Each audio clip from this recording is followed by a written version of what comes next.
Hi fellow readers, in this video I'm going to talk about another full regular old novel, and it's Fourth Wing. And this I'm sure people have seen like everywhere, people have been talking about it, it's literally everywhere. Fourth Wing is a dragon story. So I was very excited to get this because it is with dragons, but also I just wanted these sprayed edges, or stenciled sprayed edges. Mine has a little bit of damage from good old Amazon. It doesn't properly ship books, but it's okay. I love it anyway. It's beautiful. I just finished this read, so it's fairly fresh in my mind. I will remind people I am not good with names. I'm good with events and emotions, and names come last. I will quickly read the official summary here, and then I'll talk about my thoughts on the book. 20-year-old Violet Sorrengail was supposed to enter the scribe quadrant, living a quiet life among books and history. Now the commanding general, also known as her toughest Talen's mother, has ordered Violet to join the hundreds of candidates striving to become the elite of Navarre, dragon riders. But when you're smaller than everyone else and your body is brittle, death is only a heartbeat away, because dragons don't bond to fragile humans. They incinerate them. With fewer dragons willing to bond than cadets, most would kill Violet to better their own chances of success. The rest would kill her just for being her mother's daughter, like Xaden Riorson, the most powerful and ruthless wing leader in the Riders' Quadrant. She'll need every edge her wits can give her just to see the next sunrise. Yet, with every day that passes, the war outside grows more deadly. The kingdom's protective wards are failing.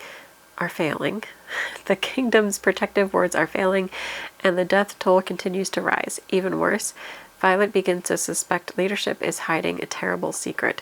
Friends, enemies, lovers, everyone at Basquiat, I don't know if that's right, War College has an agenda, because once you enter, there are only two ways out: graduate or die.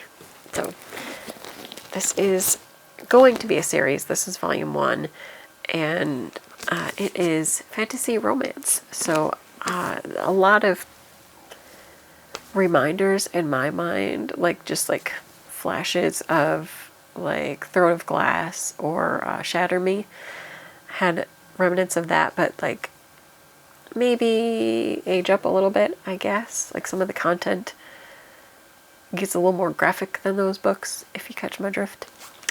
But in general, like I think that whole spin there, and some of the characters even just reminded me of those worlds. But move it into a college that specializes in training dragon riders for war. And then you'll get the Fourth Wing. I did enjoy this book a lot. I'm not gonna lie. I liked the enemies to lovers kind of story that gets told. I like that there's usually, if there's stories like that, there's always that one friend character that likes the main character, but is kind of what kind of word could I use to describe it that's not slightly inappropriate? I was just kind of a dork about it, let's just say that. There's always one of those. I love the dragons. I like the power of the dragons. I did like the representation from Violet that she is not this perfect paragon. She is sort of still a special snowflake kind of character, but I do like that she deals with kind of constant pain. I couldn't tell from the way that her situation is described if she's just hypermobile or if there's something else going on, because it's not like her joints just go out. Like it seems like her bones are also more brittle. So I don't know what kind of condition that she has. Like me, I do have hypermobility and it causes a lot of pain, but I'm not more prone to like bones breaking. I'm more prone to like sprains. But I don't break my bones. I just dislocate them and sprain them a lot, which is painful. So I couldn't figure out if that was it or if there's something else going on with her. And I liked that representation. But yeah, I don't know what was going on there. It does make for an interesting character, and to see her trying to make herself stronger and battle other things. It's kind of interesting too, because for her and for many, like, they looked at her as being weak, but the fact that she was always able to get up and do stuff, it actually shows how strong she is, because she's dealing with all of that pain and fear and whatnot and moving forward. So it's kind of like, this girl is not weak. She's probably stronger than like everybody else, because she's dealing with pain all the time, whereas they have none of that. So it's more easy for them to strengthen their bodies in that way. They've never had to consider, if I do X, then Y will happen in like a painful manner. So I'm like, let's give more credit to people who are dealing with constant things like that. Like, they're warriors, and they're dealing with chronic pain and whatnot all the time. So probably stronger than the people that are just more physically appearing strong. So anyway, I liked that. And the overall book itself. So it's got good romance going for it. It's got a pretty good main character going for it. I also liked how horrible, that sounds wrong, but I did like how horrible her mother is, because her mother is very, like, she doesn't care what her kids want. I feel like she has an objective, and that's all that matters to her. So her oldest son, aka Violet's oldest brother, died. I don't know how many years back now. I don't remember if it mentioned, but rewind a couple of years, and the brother died in the war, and the war was a rebellion against the current leadership, or so we're told. I think there might be more even with that hasn't been revealed, but apparently this group of riders rebelled against the leadership, and they were all put down in one way or another. The brother Brennan ends up dying, and the one who killed him also happens to be Xaden's dad, and he was put to death. So there is that built animosity between them. Like, that's what's set up. They should hate each other because their families died because of them. So it's a whole thing. Beyond that, I guess maybe like looking ahead, what happened after that rebellion is that any of the children of those riders, and there was 107 of them, were conscripted. They would have to enter the school to become a dragon rider, or I guess they would face death. I'm like, what would happen if they didn't? Anyway, they're forced into going into the school. And of course, if they don't make it into the school, because a lot of people don't even reach the school, there's all these trials that you have to do. Like, you have to cross this parapet, and you can very easily fall off. We discover that right away, because somebody that is walking, not like sort of with Violet, but not with Violet, falls to his death, like right in the beginning. So we know how dangerous it is. So there's a group of children that didn't do anything wrong. Like, maybe their parents did. Maybe, like I said, that's still up in the air in my opinion. But maybe their parents did something wrong, but they didn't. But they now are forced to try to go to this school. And if they somehow make it through and become dragon riders, then they are part of the military for the country that executed their parents and that their parents were rebelling against.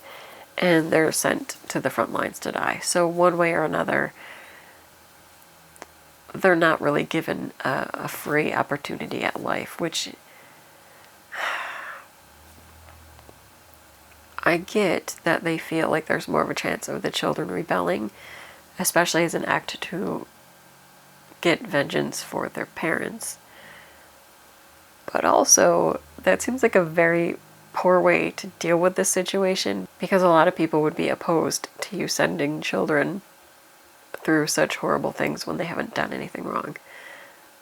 So I feel like you would technically get more people involved for making that decision, but whatever. I guess it's better than just flat out executing all of the kids. And there are other things that they did as well. I don't know. That's why I'm suspecting the government But also there's other stuff that happens towards the end that makes it definitely seem so that there's something going on in the upper government that is not good. And I think that's probably why the rebellion happened in the first place. I feel more rambly with this one. Like, I don't know if any of this makes sense. So anyway, that's the backstory and why there's an enemies factor between Xaden and Violet, but there's also a lot that Violet doesn't really know, although there's also more that she does know because she was training to be a scribe, and her father, I think her father was a scribe, and her father wanted her to be the scribe, and her father would tell her, he's now passed away, but he would tell her all of these stories, and turns out there's a whole reason and secret behind the stories that he would tell her, and maybe part of this whole twisted thing that's happening and spirals towards the end of the story, and we'll probably go into the main plot of the next one, which I should probably see when that's coming out. Anyway, so what is the reason that Violet's mom is sending Violet to be a dragon rider? That part I haven't figured out yet. I'm really not sure. I don't know if there was something that maybe she would have learned in the scribe school that her mother wanted to get her away from, or did her mother just want to get rid of her and was hoping that she wouldn't make it through the school? I'm not sure of either at this point, because her mother's kind of just a weird, interesting character that I in no way trust. She doesn't seem like a very good mother. She doesn't seem very loving. She seems like the type that would use her children as tools and is very manipulative. Violet does have an older sister, Mira, who is a dragon rider and is like a top level dragon rider. But I don't know what Mira knows. Mira seems to love and side with Violet a lot and was trying to protect her, but I don't know what she knows or whose side she would take between her mother, aka the government, and things that Violet's discovered. Like, would she take Violet's side if Violet was like, hey, there's something wrong going on? I have no idea. That part we don't know yet. Most of the story, beyond like not understanding why her mother made her do this, and you knowing that there's something going on with the government hiding something and this past rebellion, most of the rest of the story is kind of just like the training arc of a manga series where Violet goes to the school and she has to learn to build up her strength and herself and find ways to beat people that she physically shouldn't be able to win matches against. So how else can she defeat them? Well, she gains other strength to eventually be able to also maybe possibly fight people physically. And that's all it really is. And then her, like, I guess building a relationship with Xaden, like, a lot of it's like the oppositional, but not really. You know, like, she'll discover a secret and be like, well, you know, blah, blah, blah. But they're not really enemies. Like, they say they're enemies, but most of it's just really kind of flirty banter and nothing really that bad. So, it is what it is. It's one of those things. But it is fun to read. It is fun to read. But not that much else happens in that mid part of the book. So there's a lot of, like, questions that arise in the first part, and there's a lot that happens and questions that arise in the last part. But the middle is mostly just character building with Violet and her trying to gain strength. But it's enjoyable. It's enjoyable. I feel like I would rate the book like a 4, 4.5. I don't know that I'd go full 5 stars, but 4, 4.5. It was good. It was enjoyable. I do look forward to seeing what happens in this series. Do think that fans of, again, like the Shatter Me series and Throne of Glass, like Sarah J. Maas, would probably like this one quite alright. because it does have like that romantic element, but a lot of the fantasy elements. There is a lot of violence in this one, so if you're not into that, just be wary. There's more like violent stuff, a lot of deaths, because you're living in a constant like life or death situation. A lot of deaths. I would say maybe don't get too attached to too many like side characters, because you never know who's gonna die. But yeah, it was good. I liked it. I would definitely recommend it to other fantasy fans, and especially romance fantasy fans. Give it a try. That's it for this video. Until next time, bye.